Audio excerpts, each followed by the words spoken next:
Yes, hello, hello. Shout out mga kaputol guys. Blessed Thursday. Evening sa inyo lahat mga kaputol guys. For today's video, may i-share ako sa inyo bilang bilang hindi lang bilang ex-OFW kundi bilang driver na rin ng modern jeepney.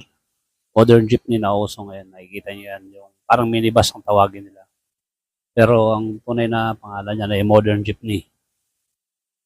May i-share ako sa inyo isang word lang to pero napaka-importante at napakahalaga pala at napaka-powerful ng word na to na kailangan taglayin nating mga tao, hindi lang babae man o lalaki. Napaka-importante ito. Ito ay walang iba kundi ang salitang sorry. Sa salitang Arabic ay malis. Dahil ito ay subok na at mismo ang inyong lingkod din na gamit ko na ito nung mga panahon, nung 10 taon ako sa abroad. Napaka-powerful to lalo na sa ibang lahi pala. Ang salitang sorry. Alam nyo ba sa abroad, siyempre mayabang sila dahil bansa nila yon.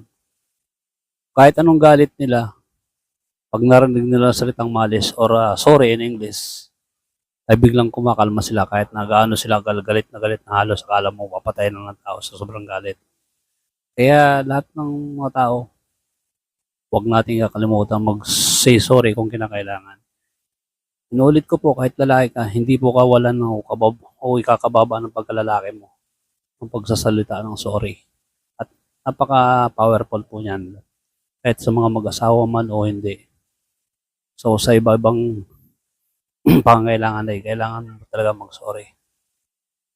Subukan nyo lang mga kaputol guys, hindi po kawalan yan ng kababawas na inyong pagkalalaki o pagkababae.